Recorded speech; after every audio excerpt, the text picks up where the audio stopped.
got the kick.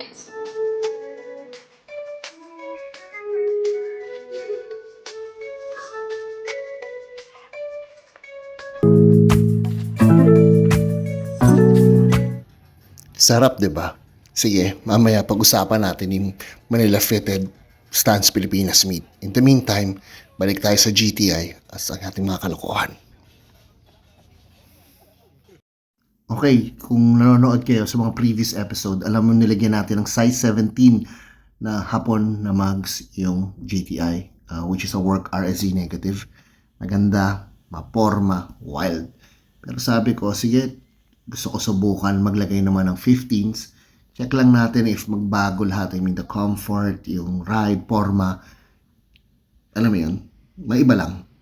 So, yun yan, nakakita ko. Pero alam mo na, mahilig tayo sa 5-spoke.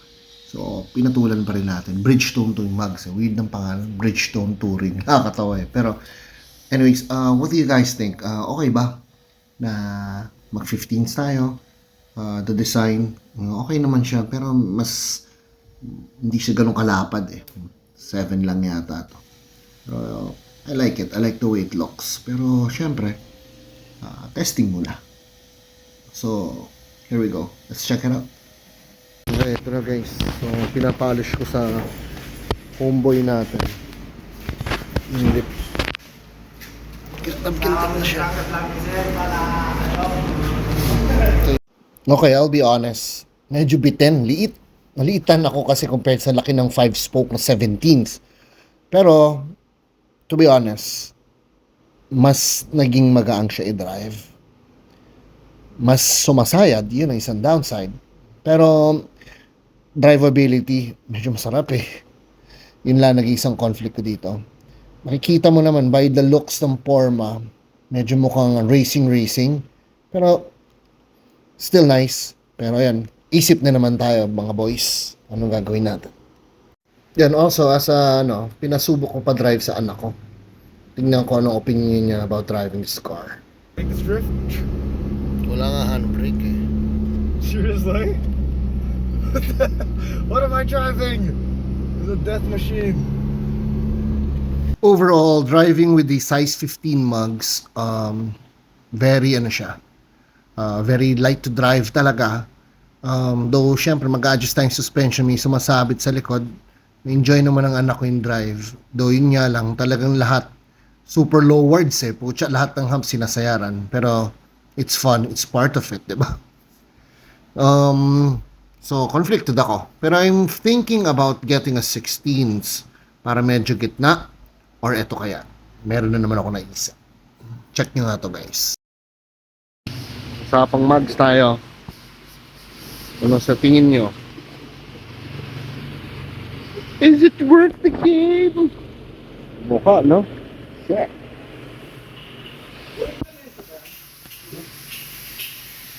Bakit? Wow. Holy shit. Ferrari. Yung pangalan na ito, Ferrari na ito, my friends. Grabe, no? So sexy ito mo lang pakinggan nyo.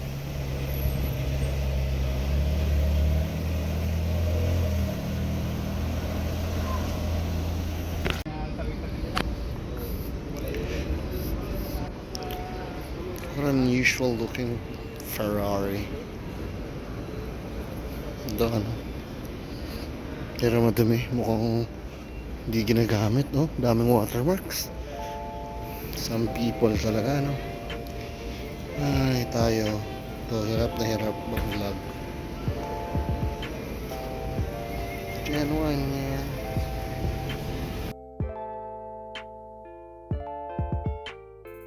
Hello, magandang araw sa inyong lahat at si Buhay Ghetto ay nagbalik. Medyo natagal lang tayo, medyo ewan ko, alam mo, lately, naging busy talaga. Pero syempre, we have to make a living at syempre mag-oras sa pamilya. Importante yun, huwag kang kakalimutan yun. Pero back at the game, may karga tayong mga mugs na ating bibihisan at ayusan para mabalik sa pristine condition.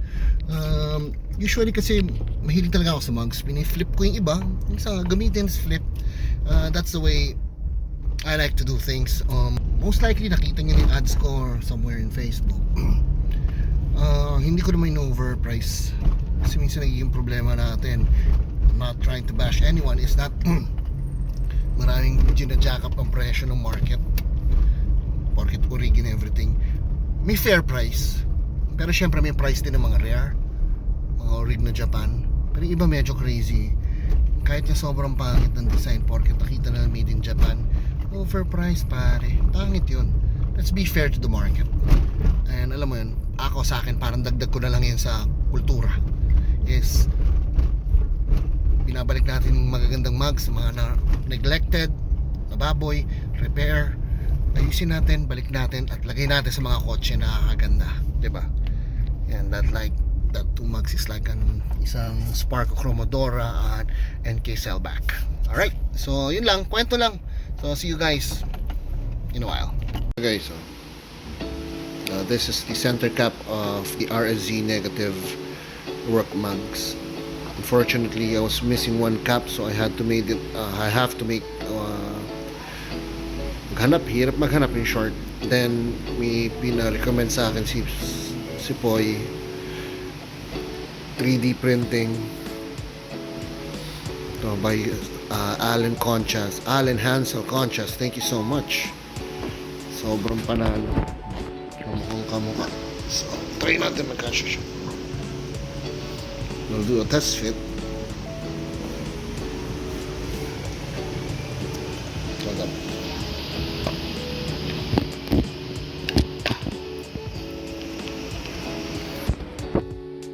Swak! Nice one. Thank you so much, sir. Good job. Panalo to si Allen Hansel Conchas. Check siya sa Facebook. So, na-assemble na natin siya. Kasi since medyo difficult yung design, it has to be in iba-ibang ilang piraso. So may mga nuts siyang look, hiwalay yun. So that's 4, and this one hiwalay din. So dinikit lang natin, so it has to be primed. So lihain muna natin, then let's go Nakaisan style. Ayan, kita ba? Primer, then silver, then flat black, then gold. Keep you guys updated.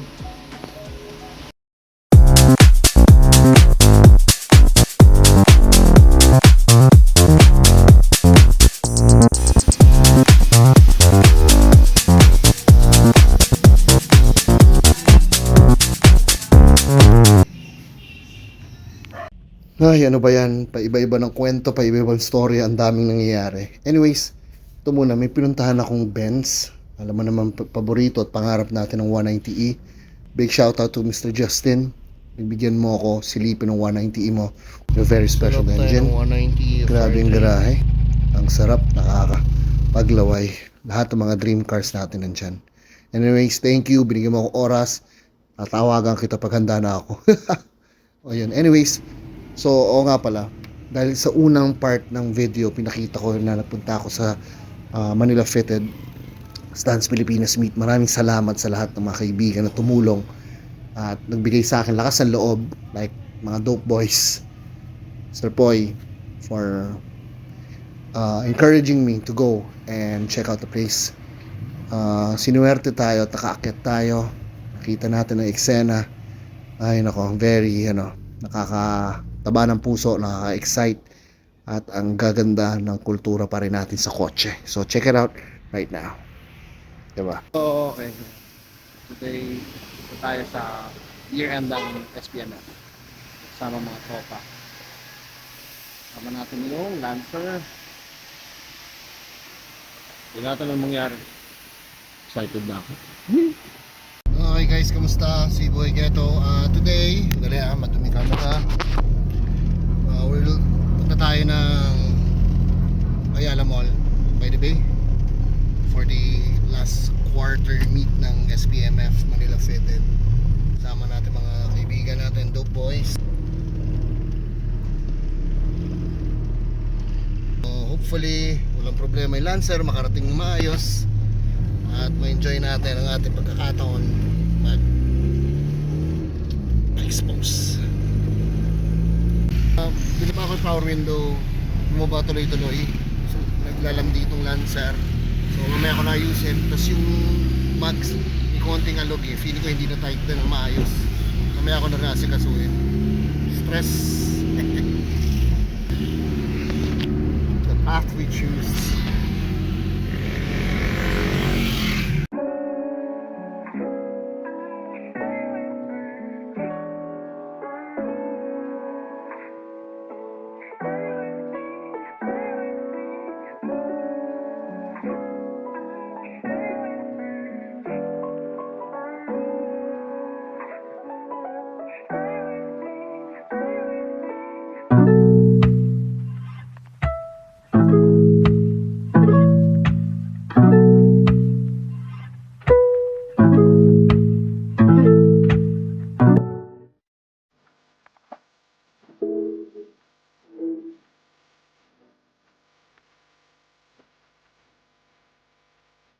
Got the kick.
Time to head home.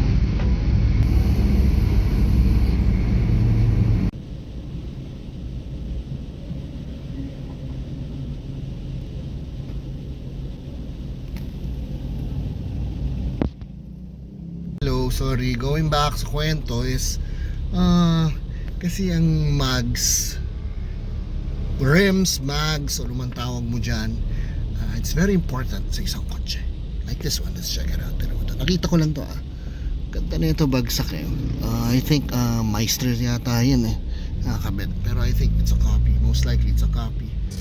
Pero it brings out ang ganda sa ganda ng kotse, di ba? Parang alam mo yun, kahit medyo busabos yung auto, pero pag nakasalpakan mo isang malinis, maayos na mags, it brings out the character of the car. Di ba? Parang tao lang, di ba? Poporma tayo. Tapos nakachinelas ka, anak ng bota, islander / na tao, di ba? Parang medyo weird. So you gotta wear those nice sneakers or shoes, di ba? So yun, it's been a hobby of mine siguro, selling mugs. Siguro lampas ng mga 15 years na. Hanap tayo, dati auto industriya pa nga lang eh. Hanap ka doon, pakita ka doon, dati words lang, description, then good luck, titingnan mo yung mugs. Tapos pag goods, bili, ayos, benta. Dati ganun, ngayon iba na yung market. Mahirap na rin actually magbenta at makabili ngayon dahil internet is there. Like dati sa mga JDM mugs, dati pakalat-kalat lang yan, pero ngayon wala na. Yun nga eh, so as I have said earlier, pakita lang made in Japan. O puta na, benta ko ng 20,000, 30,000. Pero may ano rin yan, may bracketing din tayo ng mga mugs. Hindi lahat porket made in Japan is always diba? Maraming design. It's always about design, forma at yung legacy ng mugs. Tatandaan nyo yan. Hindi siya, never siya about porket made in Japan. Makaganda mga rota, may mga local na magaganda. Actually, may mga rare na rin na local. So yun yung maganda actually. It's always about the hunt. Ako, umabot na ako isang beses sa Quezon Province. May binili ako na dati kong mugs na nakita ko, very good price, pinuntahan ko, and I bought it at a very cheap price. Then some binili din ng tropa, so goods na rin ako. Kumita lang maliit actually, pero naging adventure actually. Technically namasyal kami. Laki din ang operation cost, pero diba, grabe, masaya maghanap ng mugs. Marami rin yung tulad talaga dati, everywhere it's nakakalat, Ngayon medyo sneaky na mga tao, mga vulcanizing shop, sneaky na, pero dati all the gold is there. So sinishare ko lang actually, I'm just sharing the the culture, the thing about mugs. Marami akong katulad, maniwala ka, ang dami nagbebenta, marami ring mahilig magtago. Dahil parang yun, sneakers. So yun lang, share lang, and also keep the culture alive. Yun ang contribution natin. Alright, Boy Gero out.